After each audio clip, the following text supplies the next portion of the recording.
right, we are live. Part of the So process. today I'm super excited. We have our first guest interview and I'm pumped up. I met this dude recently. He's an absolute savage, someone I'm super grateful to be connected with. Please welcome mindset and fitness coach, internet marketer, entrepreneur, and family man, David Fishchuk. Thank you for being here, man.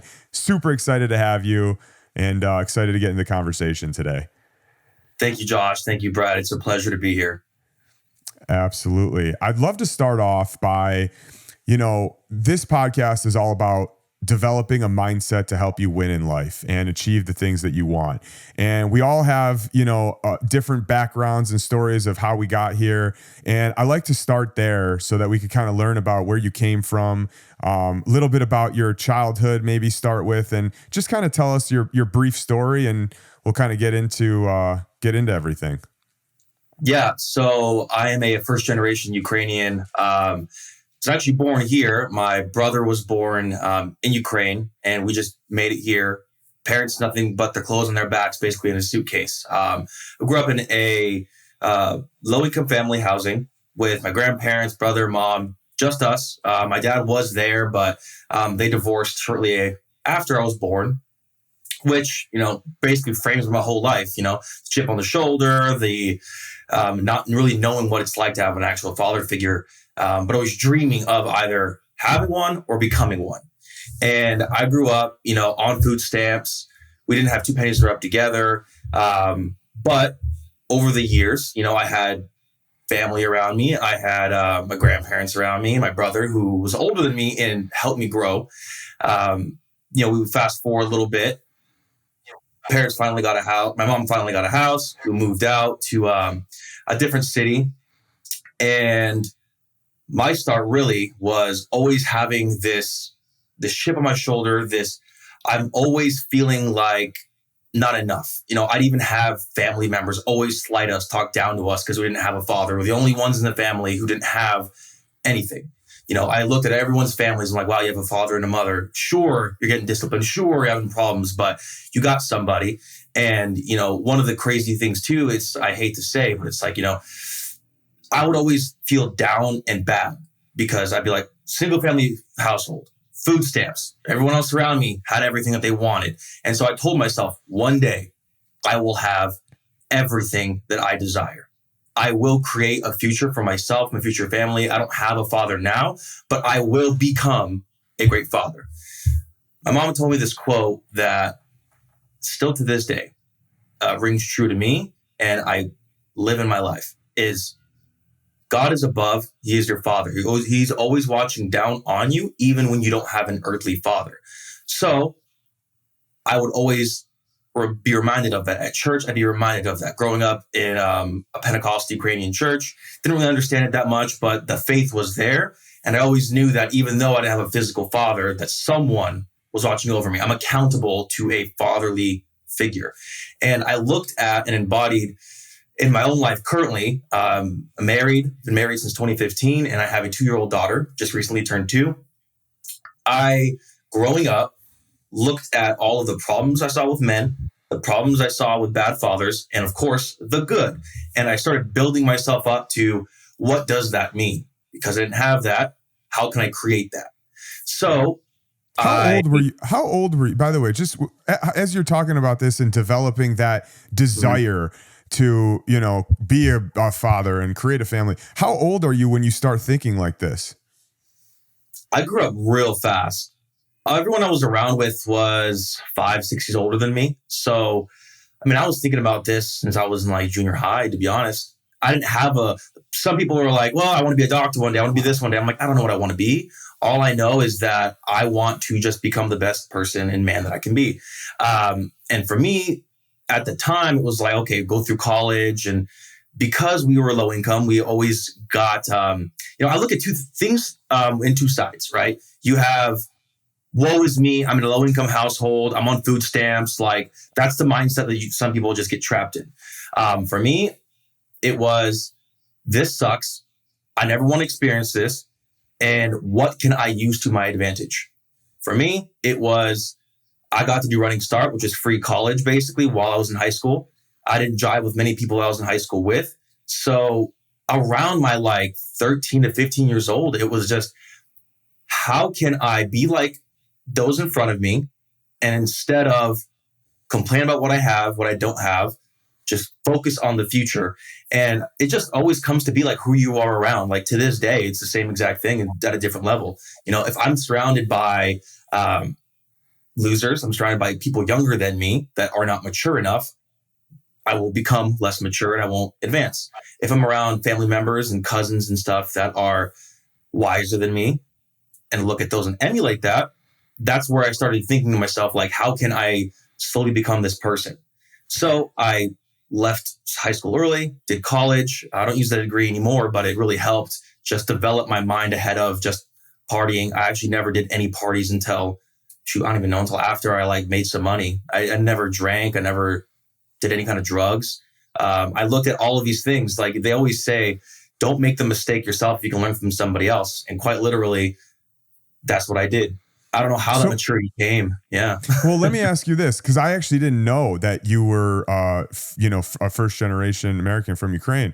Did you think, my wife is actually, she moved here when she was 2.5 from Uzbekistan. And they talk about the immigrant mentality and how people who come here and search for a better life, whether it's them, whether it's their parents, whether it's their grandparents even, they have this thing embedded in them from maybe it's community, people they see around them who they just come here and they know they have an opportunity that they want to take advantage of. Do you think that's part of why you felt like this from such a young age? Do you feel that immigrant mentality being born here? I'm always curious about this because of my wife and I ask, so.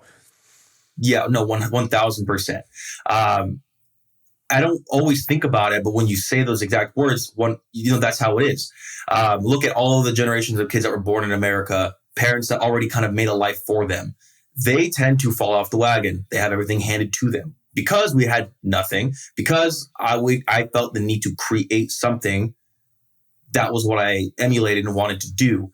If I had everything handed to me, just like you hear all these kids, spoiled brats, like I know a lot of people around me, they're like early 20s now, and they barely can hold a job. It's this mindset of, immigrant mentality.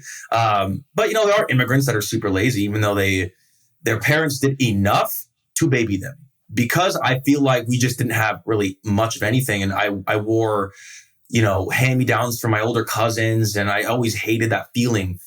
I always think that is a huge reason why you see a lot of immigrants in today that come to America. They become millionaires faster than those born in America. Because if you're spoon-fed off of silver, silver spoon-fed, you're not going to have that want, grind, hustle, unless you go out of your way to seek it, or you get in touch with people that would kind of force that upon you. Otherwise, it's very difficult. I heard a stat the other day that the number of millionaires that are becoming millionaires in America now are more immigrants than actually born Americans. So it just goes to show that it kind of is proof that people come here with that mentality of opportunity and they take advantage of it. And typically they've gone through a lot more adversity than somebody who's grown up here. No, 100. Proofs in the numbers, man. Yeah. That's wild. I'm curious, you're talking about, growing up like this, going to college early.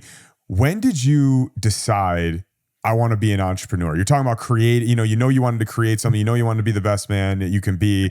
But what makes you want to start a business? Did you have a job that you hated? Have you always known you wanted to start a business? What was that process like?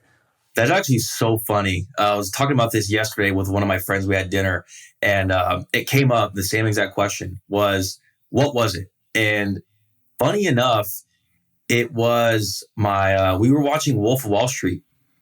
And at the time, I actually was fully I was grandfathered into this 9-to-5 mentality. Immigrant families, it's hard work, but a lot of them are go to college. That's what you're supposed to do. I mean, this is like early 2000s. So when college was the thing, into the late 2000s. Now it's looked kind of down upon in a way.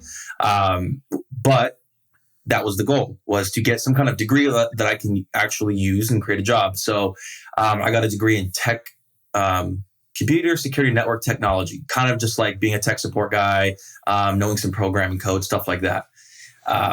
I actually got a job in downtown Seattle, and I felt like I was part of the gang. You know, I drove really early to the bus stop. I got on with all the people, and I was like, this is life. You know, everyone's doing it. This is where I'm supposed to be. And for like 3-4 months, I was excited to always get on the bus and be with the, you know, sardines in the can, you know, just like everyone's together.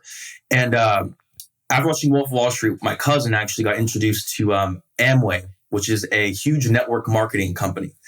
And so that was actually my first foray into entrepreneurship. I didn't get very far in it, but what it did was when I was on the bus, I would actually listen to their audiobooks, and I would start reading self-development books. The first book I read was Rich Dad, Poor Dad.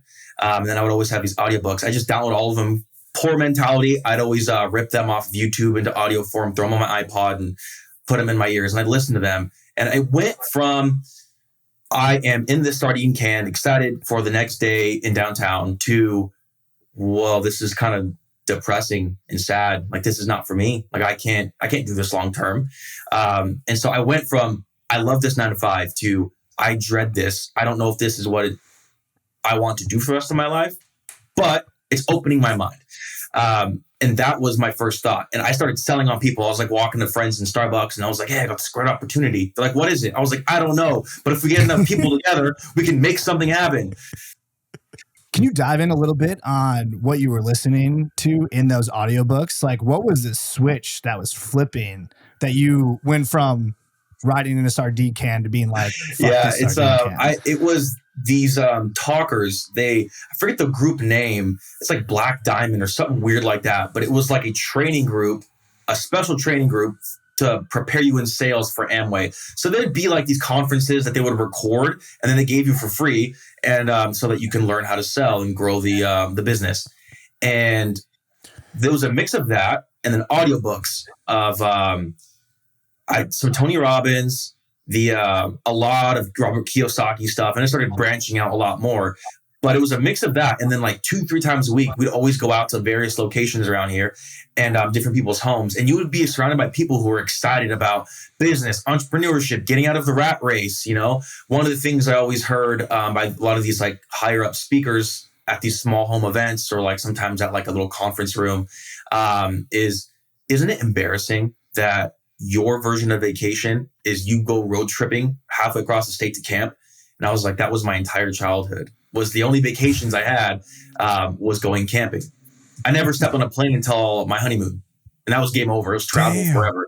Yeah, I stay in my bubble, you know. And listen, people shit on MLMs all the time, and I'm not a big proponent of MLMs now. But I gotta say, if you are young, if you're 18 years old or 19 years old or whatever, and you could start a business for $200 and get all the best part about MLMs is the personal development. Forget the business, forget everything about, you know, the pyramid type thing. The best thing about MLMs is it can set you up for building a nice business in the future, because the whole entire premise of it is self-development.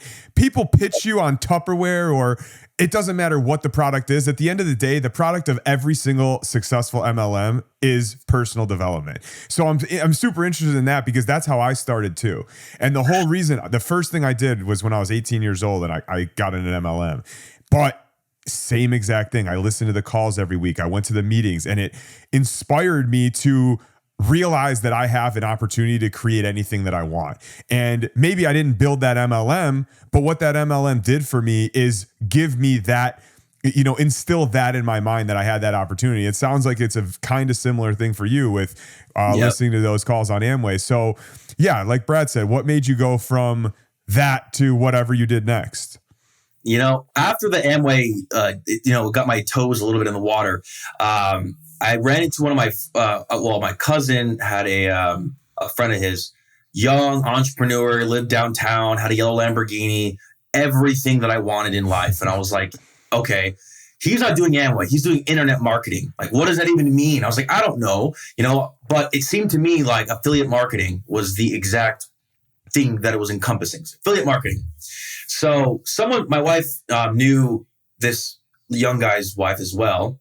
And I ran into him at a wedding for my cousin, pulls up in his yellow Lamborghini Murcielago, boom, doors go up. And at the time, I was still really excited about my job, but I was also into the Amway stuff. So it's like this really interesting, like melting pot of worlds colliding to me. Realizing sardine can, then realizing, man, there's so much more to this world than going to work downtown. Well, this young guy pulls up, like Louis Vuitton sunglasses, just everything. And I was like, what on earth? So I approached him at the wedding. I was like, don't think this is like the weirdest thing ever. You hear this all the time. Just don't get weirded out. What do you do? I currently am trying this like internet, this network marketing thing. And it just feels like so much work. And you seem like you have everything together. Like, what do you do? And all he said to me is he does affiliate marketing. I was like, what does that mean? He's like, just look up affiliate marketing and then we'll talk. And I was like, oh my gosh. So I went home and all I did was I sat on YouTube, affiliate marketing. I just looked up every video I could, from SEO, which is search engine optimization, to creating your own website and then putting Amazon affiliate links. I tried everything I could for the first like month. Nothing really made any sense. So I thought to myself, well, this sounds like what I want. He was living in a penthouse, had a Lamborghini, had a beautiful young wife. They all seemed happy, dandy, everything. And I could not see myself sitting in Starbucks all day fishing for people to like come in and be like, let me show you about this Tupperware, you know? Everyone I knew in there, like there are all these people who had vision boards and everything in their minds seemed to be aligned, but they're driving in beat up Corollas and they're like old apartments. That's not what you envision when you envision success, you know? Especially when you ask them and they've been doing it for 3-4 years and they haven't really done anything with it. So that just like crushed me. And I like signed up. I paid like $350 for the package. Within 2 weeks of starting it, I was like, nope. I requested a refund and I never, ever went further than that. And so I dove into this internet marketing thing. And that's my next step in where I built this kind of like mini empire of mine and where I'm going in life right now. What year was that? Like, can you walk us through a timeline of like sardine can, Amway, fuck Amway, and then what's the start of the internet? So internet marketing. I would have graduated in 2012, and I got my degree maybe like a year or so after in the computer technology stuff. And I was working downtown Seattle for about a year. And then I met my wife in 2014. And she had some connections to, like I said, the guy that pretty much introed me into the affiliate marketing world. And 2015 was the year that me and my wife got married. And that was that year where it was either, and this will be an important little segue as to the really like humble beginnings of building this business. But how it all kind of came about and started was 2015 started, we're getting married. I run into this guy in a Lamborghini in June of 2015. At the same time, I'm getting married in August of that year. And we're thinking to ourselves, like, where are we going to go? We're going to move out. A lot of like Ukrainians, like I lived with my parents until we got married. That's just kind of how the culture does it. Some people, they move out when they're 18. I didn't move out until, how old was I then? I think I was around 20. So 21 when I got married. So around that time, my brother also got me a job at the corporate Costco office. And this was like the step up from like pedaling down to downtown Seattle to now working a nice corporate job with a gym and like all the stuff where guys will go and just live the rest of their lives, like 30 years inside of Costco corporate, you know, and just go to die. But it seemed exciting to me because it was like $20 an hour to $25 an hour. Great. And so that was enough of a reason to start at that job while I was going to learn about affiliate marketing. And we go on our honeymoon. The worst experience ever was going out to eat and then checking my bank account and going, wow, well, we really have to split meals because I don't have enough money because we need to move out. I feel like I need to start a business. So if I was to start a business, do you think it's possible we stay and live with my mom for like a year or two until I can establish something? Or if we don't do that, I'm stuck basically forever in this box where I can never get ahead enough financially to risk losing it all. So while we're in this trip in Hawaii, it was love, sunshine, and rainbows, but it was also like, okay, I'm starting this new job in Costco when I get back. leaving my job in Seattle, and then I want to learn this affiliate marketing thing. This is all happening in the summer of 2015. So I start this job at Costco, and my wife and I were like, okay, let's just relax a little bit. We will go and stay at my mom's house. We were crammed into their master bedroom, which is a 1,200 square foot townhome. The bedroom, it was enough for a king size bed and my desk. That was it. I have pictures of it. It's hilarious. But I sat there every single day. I'd go to work at Costco. I'd start learning their infrastructure. And their infrastructure was taking so much time and learning. But every second I had, again, I'm still doing the same thing. When I'm driving, I'm re-listening to Rich Dad Poor Dad. I'm just like embedding my brain with all this knowledge and like relearning every time I read through the book or heard it or whatever. I was always learning.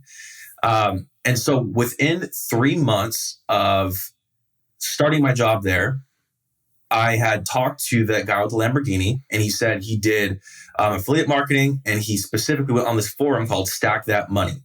And so I got a account there. You familiar with it? Yeah. Yeah. So I got an account there and started recording my journey on there. I was testing all kinds of stuff at that point. He said gaming. I went on this forum, this private forum. It was $50 a month. And I was like, oh my gosh, it's a lot of money. But I went on there. I started reading everything I could. While I was on break, I'd be like sitting there while no one was paying attention. And then I started making like $50 a day. Then I'd lose $50 a day. Then I'd make 100. Then I'd lose 200. I was just kind of testing around towards the end of 2015. And it clicked to me. I was like, if I can make $1, how much more can I make?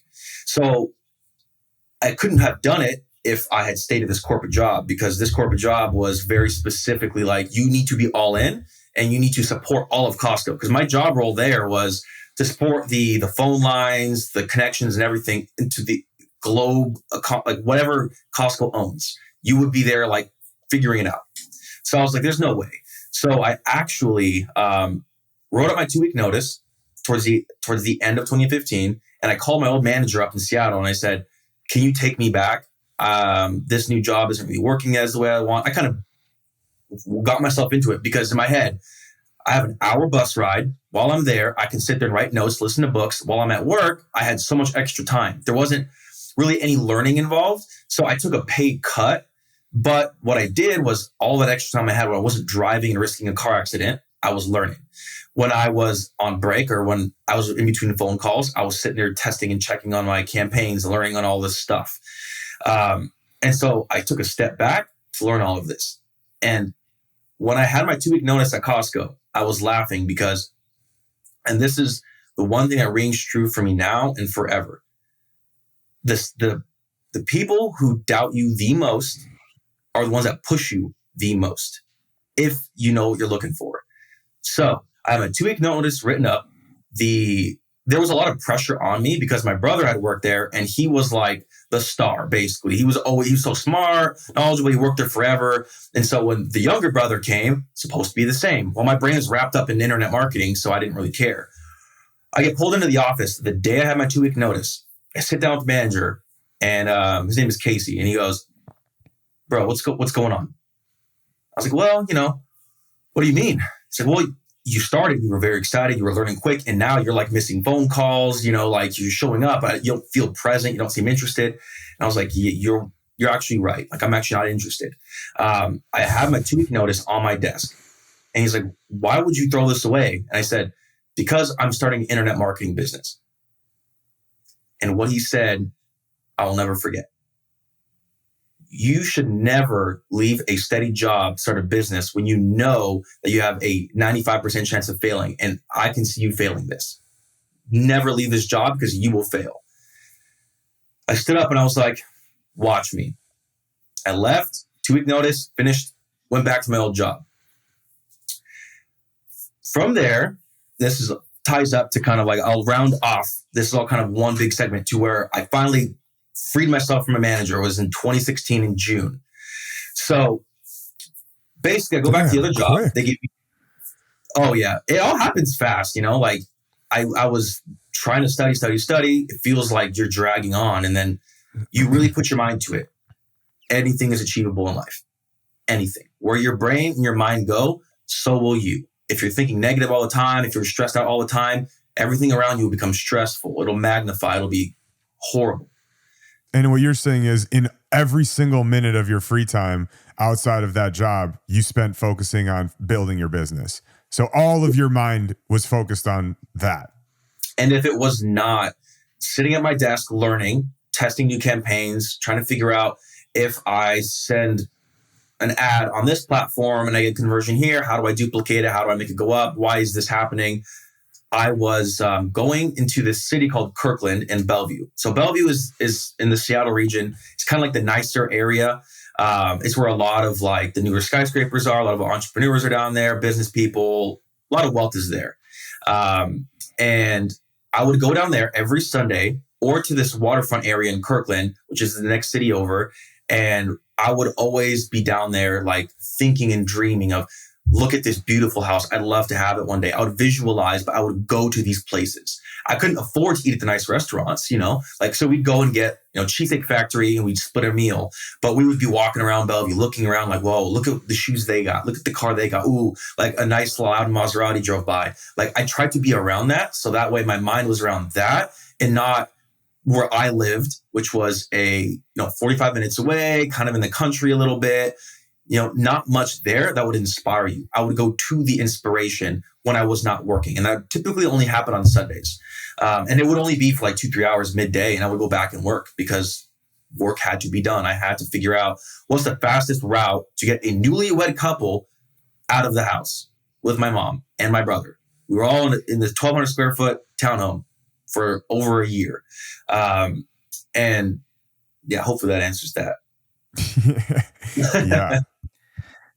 David, so I heard a couple of just awesome things throughout that story that I wanted to recap, touch on. One, what's your wife's name? Mm-hmm. Yana? Yana sounds like a badass and a perfect spouse. Having somebody early in your journey who's willing to support you and be aligned on that big decision that you were making to say, I'm going to live my life on my own terms. I think having that support and hearing that, like, that is an incredibly critical tool, I think, for anybody who's listening to recognize that having the right partner it's table stakes. Like, where would you have been if she was like, yo, fuck that. Like, go work at the 9 to 5 so we can live a comfortable yet depressing rest of our lives together. And so that was the first thing that stood out to me in that story. Second thing is there's no fucking excuses. Like, when you weren't working, you were working, right? Like, that to me, if you can do it, anybody can do it. Like, you were just during breaks, you find a way. Like you said, you put it in your mind, you find a way. And then that put together with the mental programming, the constant state of mental reprogramming, the constant reminders, the visualization. I feel like you put a package together for yourself at a critical point in your life when you were turning from, you were picking the direction of the plane. You like either could have took off in this terrible direction that you would have been steady state. And instead you put together a package of things between the partner you chose, the hustle that you had, and then how you treated your mind in the process to lead to now where I think the rest of the story is going to go. It literally happens to this day.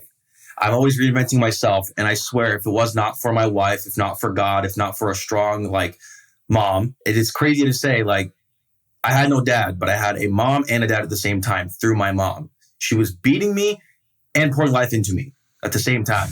But she'd have to discipline and teach, right? So that was one thing. The mother was just love of my life. I still have my mom to this day. She is the best thing in my whole world.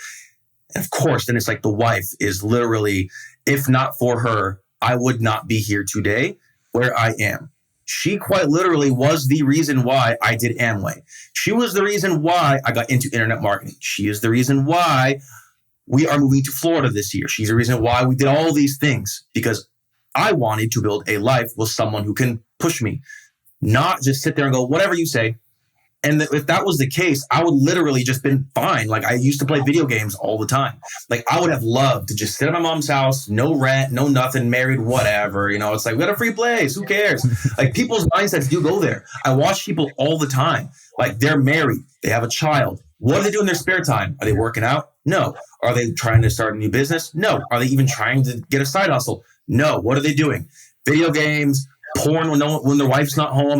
Just get that sucker out. Like, neglect friends around them, eats like shit, you know, like all of these things. They don't do what they're supposed to be doing. And even in my life right now, like I could have millions in the bank. I cannot look at that. I made dumb mistakes with money, and we can go into that, but like now, especially all this maturity, it's 2015 to 2023. Like I've been thinking and being in business for all that time. And what does it all come down to? The foundations of all of it.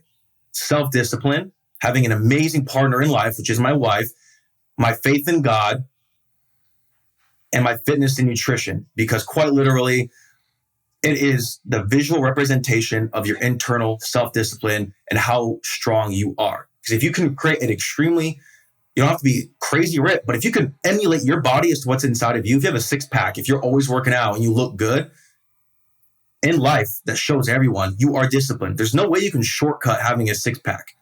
If you do, your rest of your body looks disproportionate and you just got some ab implants or something, like something crazy, right? Or you take these weird like hormones and all that stuff, which is stupid. The whole point is self-discipline, self-mastery, and having people around you that can push you forward. Hence my wife being such an important part of my life, you know? And because of her, all of our dreams came true. There's more millionaires in the country than people with six packs. So there you go. I love that, man. I love to remind of that. Yeah, no, it's so true. So a couple things I'm curious about going off of your story and transitioning to full-time internet marketer. One, I'm curious about how it felt when you were finally able to quit, because I remember the day that I was able to quit my job, and it was like one of the best feelings in the world. So I'm just curious about that. How do you remember the day you quit? Like, just what was the feeling like after putting in all that work? It went just about the same way the first boss was. Okay, so I went back to this job. Instead of being a like low, they called it a triage support. So basically, I was the first guy they'd call, and the company I worked for in Seattle was called WatchGuard, and they were just basically like a security firewall company. They'd usually be in like large business organizations and schools to stop people from like surfing the web and all that stuff. Just kind of like security for all that. So I was basically like, is your router plugged in? Did you try rebooting it? You know, like all that basic stuff, like very entry level. I came back and I became a senior. And when my manager rehired me before I quit my other job, he said, if I bring you back, you must work for us for a whole year. That is the stipulation to bring you back. And in my head, I was like, okay. Well, we'll see how. I didn't know how long it'd take for me to like reach success. At the time, I wasn't even making any money. I'd make like I said, I'd make lose. I wasn't doing anything, right? I was just testing and learning and trying to network with people. And well, beginning of 2016, he's one of my best friends to this day. He messages me. He's younger than me by 2 years. He messages me on the forum, and I was so sketched out by this individual. He messages me and he goes, whoa, you are super transparent. You're showing all of your data, what you're testing here and there. Yo, you seem like you're not up here, but you're crushing it. Like, I want to know what you do. And then he started telling me all the stuff. And in my head, I was like, yo, scammer alert. You know, like, who is this guy? Sounds so weird. And he told me at the time, he was like 17, 18. And he had already owned like an affiliate network and done all this stuff. And he's made like six figures. And in my head, I was like, no. That's BS. And he said he was from Vancouver, BC, Canada. I was like, dude, it's like 2 hours away, 3 hours away. I was like, there's no freaking way. So we ended up adding each other, talking a little bit, and then we started sharing information. And he's like, his knowledge was up here. So what did I have to do? I had to get up to his level. He ain't coming down here. I got to go up here, right? He demanded that based on how he presented himself.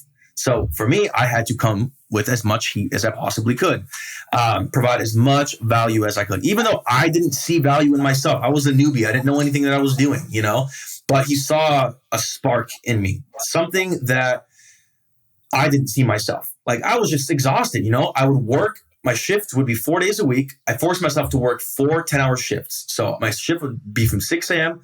to 5 p.m. And I would be waking up at, I think, 4:30 in the morning, or even, I think it was 4. I'd drive 30 minutes to go to the bus stop, then 40-ish minutes to get downtown, and then I'd work. And then by the time I get home, I go to the gym for 4 or 5 days a week. I would work from about 7 p.m. until 2 to 3 in the morning. Sometimes later, sometimes less. It just kind of depended on how crazy that night went. I lived on your business. You're working on your business when you're getting home from your job. Right. Okay.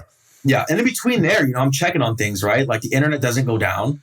So at all times, if I'm like testing something, you got $10 to spend on that advertisement. You're watching it throughout the day. Is it going up, down? Like, how is it performing?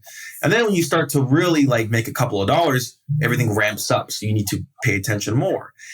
And I started making a couple $100 a day, and then a few $100 a day.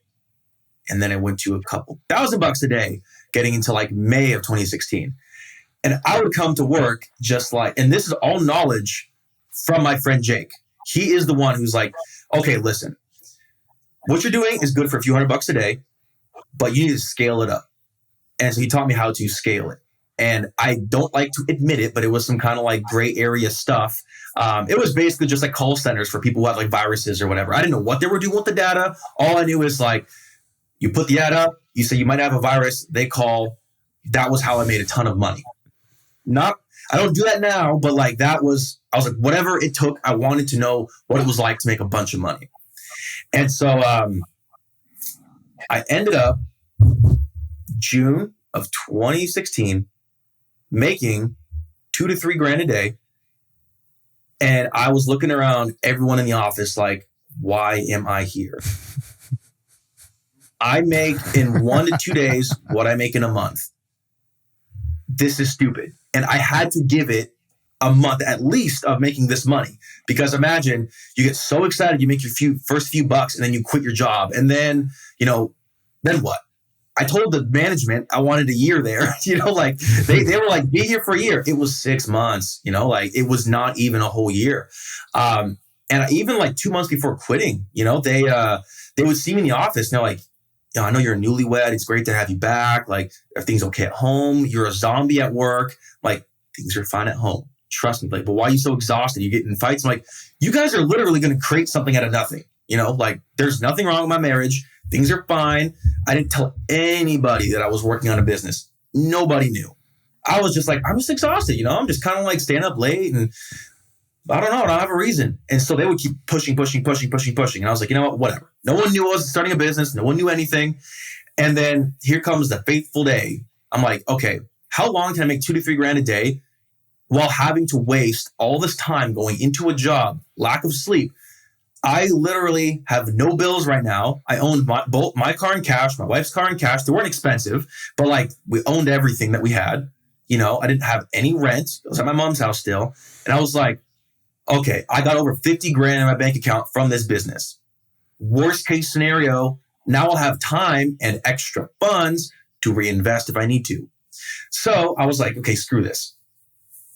I ended up booking a trip before I even quit to Hawaii with my cousin and his wife, and with my wife also. And so all four of us were like, hey, we're going to book this trip. And then I was like, okay, well, the only way I can go on this trip is if I quit my job. So I bring my 2-week notice into the management. I got all the managers there because I became really good friends with them by that point. I'm in there and like, yo, what's going on, David? You guys are not going to want to hear this, but I've been working on a business for over about a year now, and it's making me a lot of money. And it doesn't make sense for me to keep working here because you guys are seeing my effort not there. My effort is somewhere else. I am making my paycheck in a couple of days, or less than a day for a 2-week paycheck. It's like, there's no reason for me to stay here. And I know you're going to kill me, but I have my 2-week notice. Again, the same words were repeated. David, do not lose this opportunity. There is so much growth here. You will regret it and you will be coming back. But this time, we will not hire you. And I said to them, that's the point. I do not want to be rehired.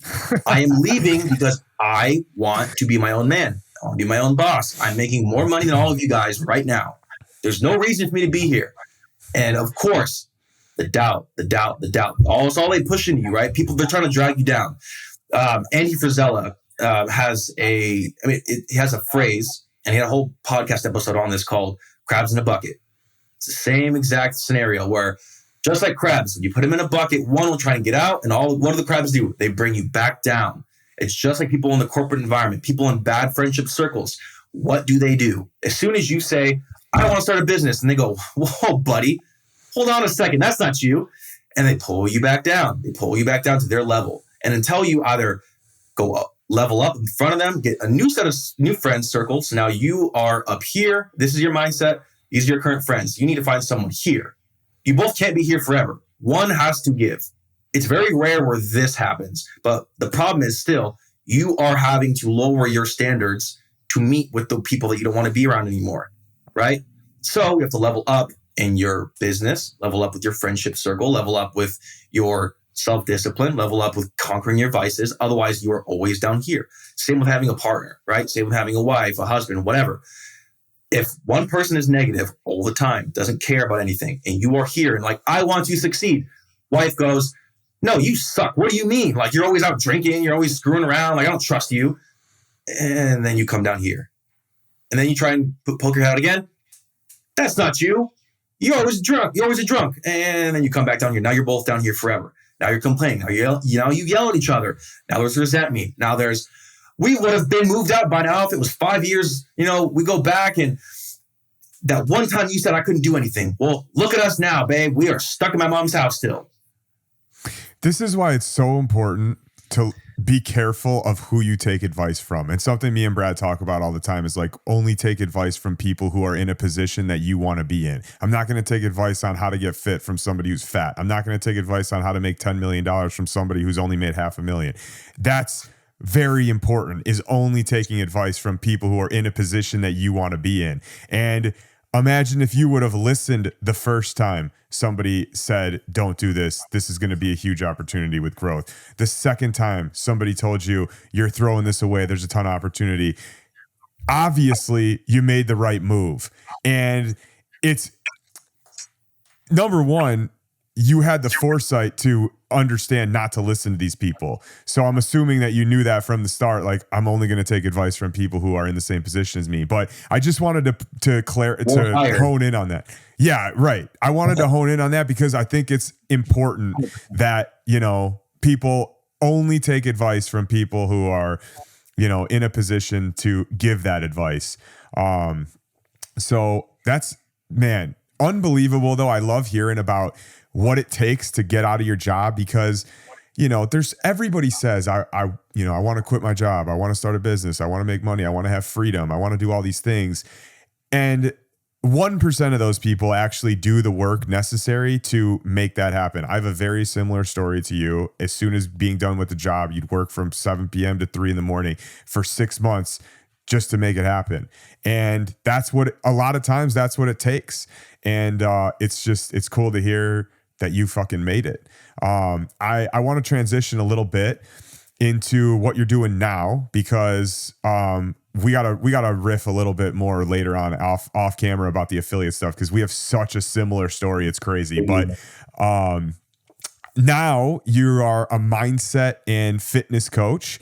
And that's super interesting to me. I know interesting to Brad. Obviously, our podcast is literally called the Mindset Mogul Podcast. So I want to know,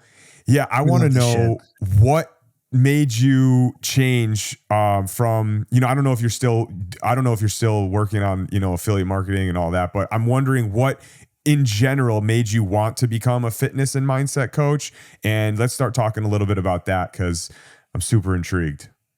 Yeah, it's I started the affiliate marketing now. I systemized a lot of it and I'm currently working my way out of it because it's not where my heart is. It's basically like what they say, it's a cash flow business.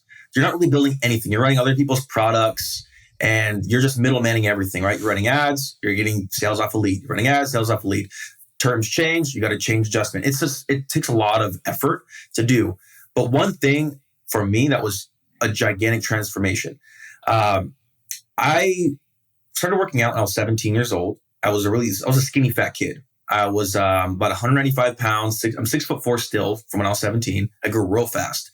And I lost about 10 pounds doing this home workout called P90X, super like ancient at home. And I was like the only one in my family who actually completed it all 90 days. Everybody would quit 30 days in, 40 days in. They don't see results, whatever. They get injured. I was like, I don't care what happens. I'm going to do this at 17. And then I kept working out and I was pretty healthy and naturally just like a lot slimmer up until I got married. And then once I left my job, I being at home working 24/7 at a desk, you're not really even running around. I was slowly putting on weight. And then once I made a few pennies with a drop shipping business, I moved into downtown, which comes full circle to the yellow Lamborghini guy, which was one of my closest friends at the time, because I got what he had, basically. I didn't have a Lamborghini. I got an Audi R8. I'm living downtown. I manifested basically what I wanted, and I had it. But what ended up happening too at the same time is my body just like deteriorated. I would like walk around with my dog eating little chocolates, and like slowly, I'd pack on a pound, hovered around 215 to 220 for 5 years, basically. And in 2019, I started experimenting with different diets because I'm working out 4 days a week. You know, I should be fit, but I'd look at pictures and I'm like, ugh, not really. I had a friend actually in 2018. I was a part of this group called the Watchers. And once a month, we'd go fly down and be with a lot of entrepreneurs. And we learned from these two guys, Chase Hero, Zach Volkman, and Randall Crowder, these top three guys. And we would always be down there.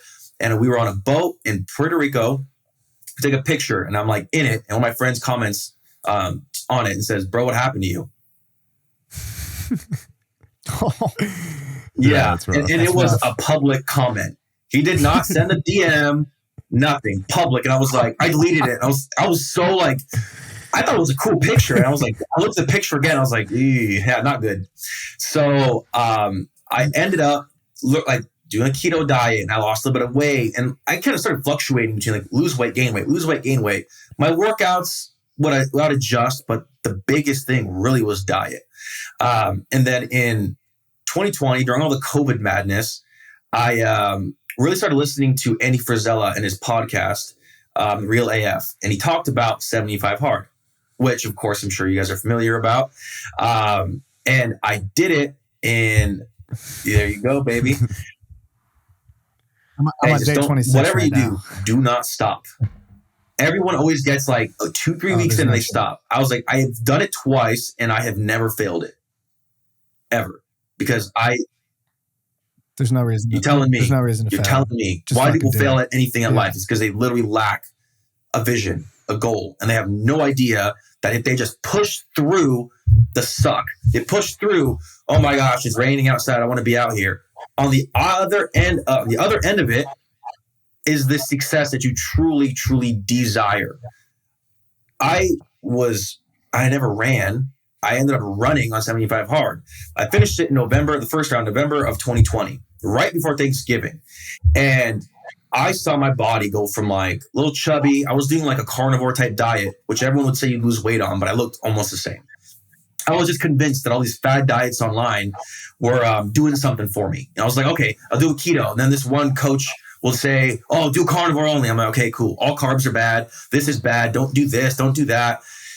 So I would always kind of like hover like this. I'd increase cardio, then I'd drop it. And do this, and I'll do that. And I'd never change, ever. Until I did 75 Hard. What it taught me was extreme self-discipline, extreme ownership. When you get halfway through that sucker, nothing else matters. And any excuse you hear is quite literally the bitch voice, the weak voice, the I want to stay in and watch Netflix. I'm a failure. I would just want to stay at home, newlywed, no rent, just do nothing, just sit there, watch Netflix, video games, just like, that's it.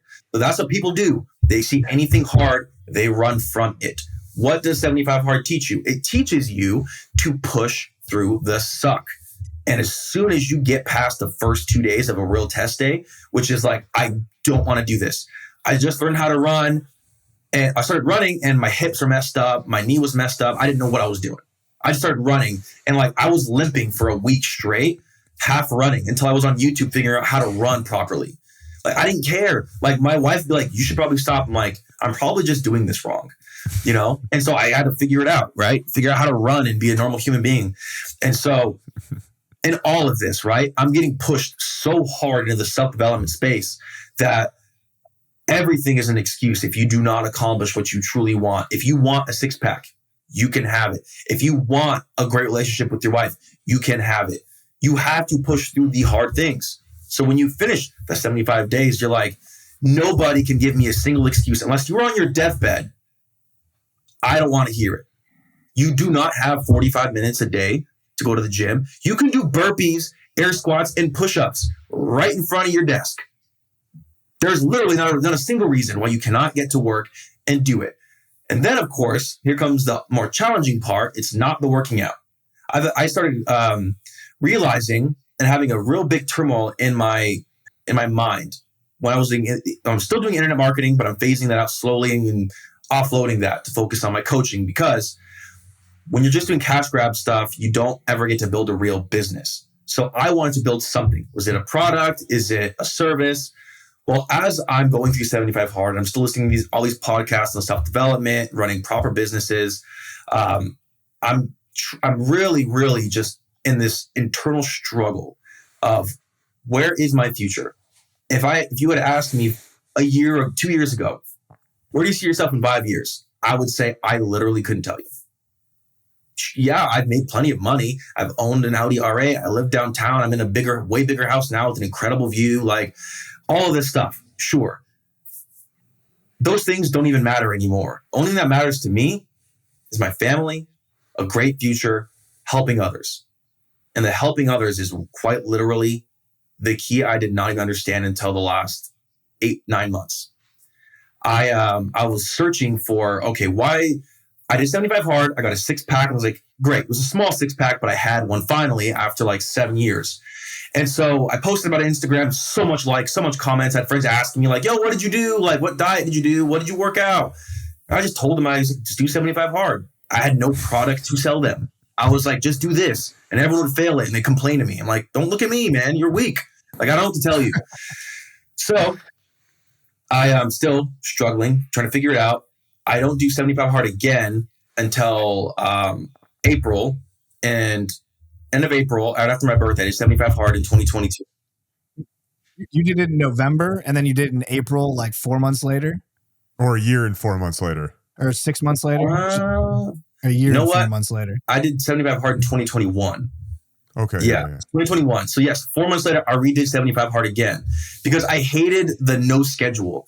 I found so much momentum when I was working out twice a day, when I was reading 10 pages of a book every day, when I was drinking a gallon of water a day, when I had all of these checklist items, like boom, boom, boom, boom, boom, boom, boom, hit this, I was making more money in my internet marketing business. Like everything was better. I got off of it and I'm like not really quite where I want to be. You know, I'm still trying to read 10 pages of a book, but there's just something about this is your things you have to do and check them off and do it. That builds momentum. You can't just wake up and coast through the day, which is what I was doing before 75 Hard, which is why I almost always was just doing this in business. I go up, down, up, down, up, down. I've always just been coasting. And I did 75 Hard again. This time I didn't do it till I got a 6-pack because I gained some weight. I actually gained even more fat after getting off it just because I was trying to bulk and gain muscle while doing it. But I built the momentum back. And then I got pissed, extremely pissed when I finished and I was like a few pounds heavier. So I was searching out for a mentor, someone who can actually fix this missing piece that my heart was searching for. I was in Florida and in this old, I'll find it right now. I'll show it to you. So in Sarasota, there is this really cool little area called St. Armand's Circle. And I met this guy down there. His name is Ryder. And this is in May of 2022. And I'm going through like, okay, I'm about to do 75 Hard again. So I did it right after I got back from that trip. And I was like, where am I going with life? I don't see a future in 5 years.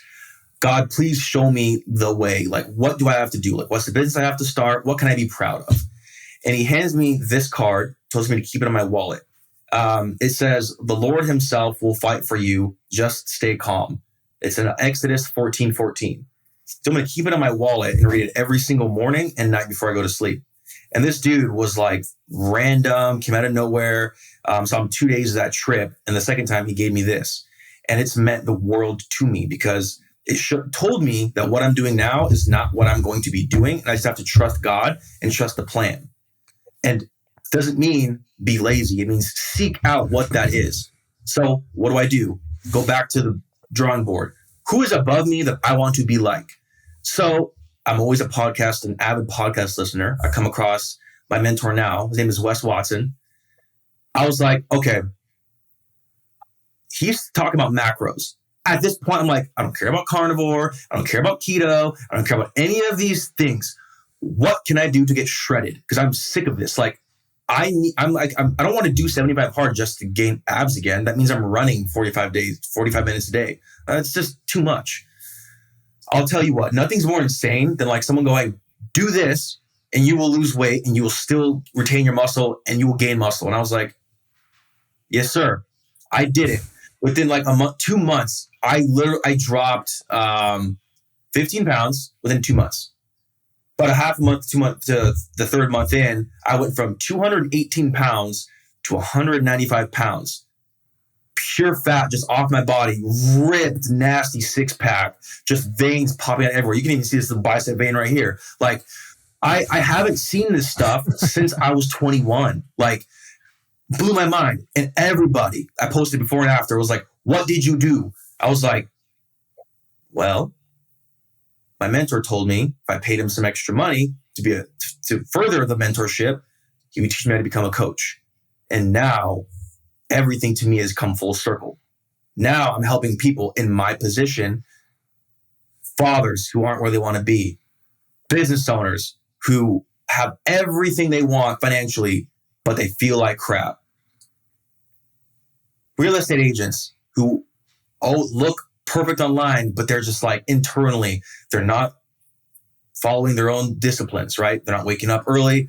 They're taking tons of caffeine. They're going to sleep late. They're not organized at all. And a lot of these guys are overweight or they're skinny fat or they're just not where they want to be. And I'm like, listen, I too was there. I actually also I had money. I had a loving family. My daughter was a year old at the time. And I was like, well, I have everything I want, but I don't feel good inside. So I am here to take men who don't have to be business owners, but anyone in their lives who has been struggling to figure out how to organize my day. Why do I not feel aligned with my body? What is going on and how can I take it to the next level?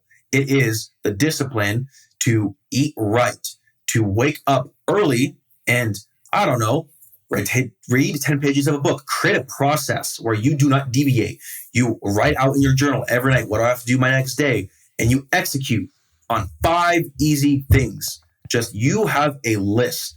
When you wake up, this is my to-do list. Not wake up and go to the bathroom. It's like, wake up, I have to hit this specific PR. I have to make this phone call. I have to close and cold DM 10 people. I have to do all these things in my day. And it's written down. So when I wake up, phone's in airplane mode. I wake up, I got my whole process laid out now. And everybody wants to know, like, what do you do to have so much extra time in the afternoon? Like, how do you get all this stuff done? I literally follow my own diet that I create custom for everyone who joins that program to the gram, what they need for their body to lose tons of weight. The missing link everyone finds is not go to the gym. Everyone goes to the gym. You see tons of people in there for 2-3 years. You go into the same gym. They look the same. You lift the same weight. They're the same chubby they've always been. Maybe they'll look a little bit slimmer. And then they go back. That was me. Like, it's not like I'm not the guy who can say I've never been like that. You heard my story, right? But I go through this process. I get insanely shredded. And now everyone at the gym's asking me, bro, what do you do? What did you do? I'm like, literally, you are in the gym. If you are not actually getting fit, if you're not actually getting shredded and reaching the goals that you want, how are you even living right now? You know? So that's why my program is so important to me and why I'm so passionate about it and why I see myself helping guys not only get ripped, but also this will give them the ability to become better fathers, drop all the vices in their life, the alcohol, the porn. The big thing with men is freaking porn. They don't even like to talk about it. No one likes to talk about it. It is one of the biggest things that screws with all these guys. They're looking for all these dopamine hits. They don't know what it's like to be structured. They'll go to the gym, but their diet is trash. But when you force them, hey, what do you want to do with your life? Well, I want to become a better father. My wife poked me in the belly and made fun of my stomach. Dude, you don't even know how many people on my program have literally told me that. They hit me up on Instagram because they said my wife actually like made fun of me today. I'm like, sometimes that's what it takes. It does. I'm like, first of all, your wife shouldn't be talking to you like that. No, I'm just kidding. but the whole point of that is realistically, once you start getting what you want in life out by dialing in your nutrition, dialing in your fitness, dropping those vices. A lot of people, it's alcohol. When they drink, what happens? They get more aggressive around people. They eat more. They're like, well, I'm eating great, but then I go out and I drink, and all of a sudden, like, I just had like 5 chicken wings and it's dipped in like buffalo sauce, and I wonder why I'm always this same chubby weight. You cut that all out and you say, it is not, stop looking at alcohol as the problem. What you focus your mind on is literally what you will do. If all you say is, you go to a party, go, oh, there's alcohol right there. Nah, that's not me. But everyone's drinking, may as well. They think I'm weird. You grab the drink. What do? Now you go down that pathway again. And it's just like for me, opening up, I had a huge issue. 12 years old, I had a porn addiction at 12. It did not cease until a year ago, almost. Like, what was the difference for me? Why was my biggest vice crushed? It wasn't, oh, I'm married now. It was like the sin and the temptation is always there. The devil does not care what in your life he can do to deter you from your path. He doesn't care. Is it porn? Doesn't care. Is it anger? Doesn't care. If it's sloth and waking up late, whatever the enemy can do to deter you from your goals, he will do. For me, it was the porn. For guys, alcohol. Other guys, it's drugs. There's always something in their lives that is holding them back. And they know it if you ask them deep down, what is it? Right? How did I stop watching this stuff? It wasn't like God is watching me above. I'm like, I'm saved, so I know that I'll ask for forgiveness, but it's like this give and take, right? It wasn't, I'm a father now, as screwed up as it sounds. I didn't do this, but one of the most searched terms in porn I learned in the last day or so is incest and child porn. It's disgusting. People are being wired in the gnarliest ways. And why do I say this? Because that is the biggest problem with men and women right now is they're online. They're seeing all this sexual content over and over and over and over and over again. And if you try and stop doing this, you're inundated with it everywhere you go. It's one of the hardest things and the easiest thing that an enemy can do to screw you off your path. And so how did I overcome it? I stopped looking at myself as a victim. I no longer was, man, I don't want to do this. But no one's around. Like, you'll go through a billion reasons in your head. You can get an app on your phone that will make it so your wife can see everything you do on your phone. You just get another phone, bro. Like, you'll figure out any way that you can to get what you want and get your fix, right? Druggies are the exact same way. They will do anything to get their fix. How do you free someone from that? You pinch yourself? What do you like? You don't do the phone thing. Like, you create a version of yourself that is up here. And when you are here, it doesn't matter how much success you have. There is a vice that everyone has. I created version 2.0 David. I do not look at women at the gym. I don't care about porn. I don't care about any of that stuff. I have a family. I am a father. I am a man. I am a husband. I am a provider. That is me. I am not my past. I am not my problems. I am who I am today. I am building myself through my disciplines every day. I don't do that. I go forward. I don't care anymore about any of that garbage. And this is exactly how I overcame it. And the same thing I taught guys in my coaching program. One of them has problems with drinking. And I was like, stop. Why is a bottle of liquor on your table right now? And you're telling me you have a problem with drinking? Why? And the solution is not ever to go, I just won't drink today. I'll make a challenge with my friend for 30 days. You won't drink. Day 31 comes around, you drink.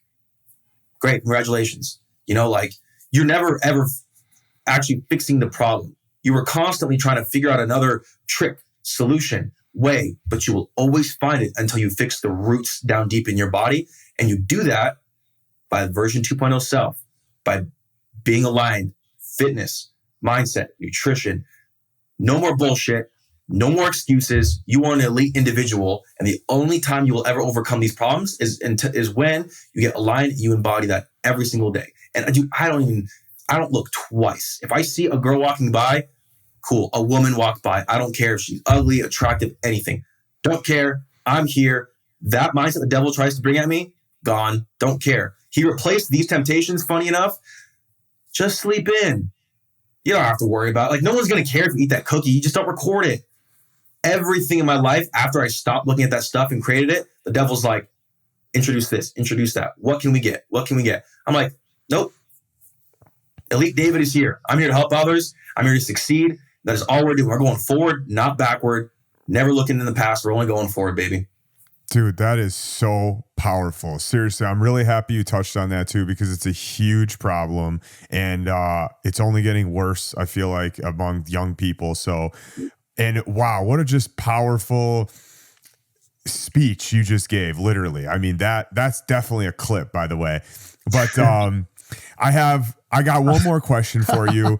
This conversation's been amazing. We're way over on time, which is a great sign. That means we've been doing well. So I do have one more question for you that I want to leave people with, based on what you just said, which is, you have to create this version of yourself. You can't just do a challenge for 30 days or whatever, because you're going to go right back. So if somebody is listening right now, maybe they feel lost, maybe they're unhappy in their career, maybe they're overweight, maybe they're just unfulfilled in life somehow, and you could force them to do something every single day to create that version of themselves that you're talking about. What is one or a few things that you would force somebody to do? I have an idea of a few things you're going to say, but what is something you would force somebody to do every single day to create that version of themselves, that ultimate version of themselves? It's a few things. One, find somebody who can take all your guesswork out of your fitness and your nutrition, and actually don't make an excuse. If they say, I want you to eat X amount of calories, you do it. When I say eat this certain amount of grams of carbs, fats, and proteins, you do it. You have to follow. If you are hiring a coach, if you want to see change, you didn't come to this person because you wanted to be the same. You come to this person to see change. So you need a program that will actually force you to see physical change, and that will in turn create outward change to everyone around you and how they view you. That's one big thing, is your fitness and nutrition are key. They have to become an everyday part of your life. No excuses, non-negotiable. You are having to eat. So why not do it the right way? No excuses behind that, right? This is where the self-discipline is built. Saying no to eating out for 3 months just so you can follow your diet. That is a bedrock in your self-discipline. It's what 75 Hard teaches you. It's what all these programs teach you. It is to create this elite version of yourself. You must eat, you must train, you must do it in a way that you actually can get results from, and from someone who can teach you how to do it. The other one is to actually have a set morning routine that you do not deviate from at all. You do not hit snooze. You force yourself. If you're waking up at 7 a.m. for work, you will not push it back every week 10 minutes until you reach 5 a.m. to 6 a.m., something where you now have about an hour of extra time. Why? So that you have time alone, no distractions. Everyone expects you to be asleep still, but you are awake. You are by yourself. You are forced to have dialogue with this person right here. When you're pumping yourself full of even podcasts and audio and video, you're never alone. People have a hard time being alone. So when you're up and you're alone, you need to create a quick little ritual. For me, 5:30 a.m. wake up. I go downstairs, I make coffee, I read 10 pages of a self-development book every day. I prepare all my supplements, I get all my things ready for the day there. And then I also now read 10 to 15 minutes of the Bible every single morning. Just so not only am I getting self-development, I'm also getting spiritual advice from God. You don't have to do that, but that is one thing I've recently implemented, and it's been fantastic. And everything during that time, your phone's in airplane mode, no one's distracting you, no one knows you're awake, you're by yourself. And then you reflect after you read for 10 to 15 minutes. You sit there in silence, close your eyes, and you visualize who am I and where do I want to go? and you have to put yourself in the version of yourself you want to be. Just like I said earlier, where I would go to the downtown areas, I'd look at all the exotic cars and the nice houses. You want to actually visualize these things in your life. Maybe right now it's not financial. Maybe it's just being a better father. Maybe it's losing that 10 pounds. Visualize up here what that looks like for 10, 15 minutes. And but some people won't only do a minute by themselves, but try and do 10, 15 minutes. Once you're out of that state, you're ready to tackle the day, and you're starting yourself off in a state of gratitude now. Because now you're grateful. You're like, wow, I could be that person. I've not crushed it. I woke up extra early, didn't snooze. I got my breakfast in. I got my 10 pages read. I visualized how many things you just accomplish. You stacked wins. That doesn't even include going to the gym, trying to start a business, any of that stuff. You are by yourself for that hour and look at all you've accomplished. How could you not continue to do that for the rest of your life? Dude, I love that. What a way to end it, man. That is, I highly recommend. We talk about this all the time, the morning routine. And it's just, I love that you said basically the exact same thing that we talk about all the time, because it just goes to show like it's universal. It doesn't matter who you are. This stuff works. Like creating a morning routine that you stick to every single day, stacking wins before you even start your day is massive. So man, Brad, unless you got anything else, this is amazing. This was awesome. David, you're the man. Everything you just said over for the entire episode, but the last 15 minutes especially, I think incredibly powerful. And this is the reason we started this podcast, is so we could have people like yourself come on and just spit knowledge and be a vessel for universal truths on how to get yourself to a point where you're truly happy and fulfilled. I think the one point you made that was super powerful was that the people you're working with might be financially successful, but they're missing something. And what you're working on are actually, it's a way to unlock happiness. And it has nothing to do with where you already are in life or success, quote unquote success you might already have. And so I think that's so powerful. And yeah, man, thank you for coming on. Man. I appreciate your time. This has been amazing. David Fishchuk, thank you. Thank you, guys. Oh, you know what? Let's let them know. Where do we, we're going to pop throughout this whole episode. We're going to pop all your info up, but let's let them know, where is your IG website, anything. Where should they follow you? Yeah, currently just Instagram. I have a website made just for, basic marketing stuff. It's just davidfishchuk.com. But Instagram, everything's the same handle. It's just at David Fishchuk. And Fishchuk is my last name spelled. It's DavidFishchuk.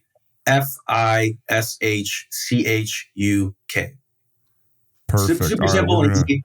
And guys, so grateful for this opportunity to speak, talk, and pour out love and help anyone who needs it, get their lives realigned. We have a pandemic of guys that just quite literally are lost. If it's not, they're not the greatest fathers. It's, I want to make a few extra bucks. It's, I want to change my life and become healthier. I have everything, like you said, I have everything, but I have nothing at the same time. What am I missing? It all starts with the bedrock of fitness, nutrition, and creating the ultimate version of yourself. And that self-discipline is built from not lying to yourself and creating your daily habits and not deviating from them, because you are an elite human being. You just don't know it yet, and you can be. So shoot me a DM, baby. Damn, what a way to end it. All right, David Fishchuk, thank you so much. Appreciate it. Yeah. Great episode.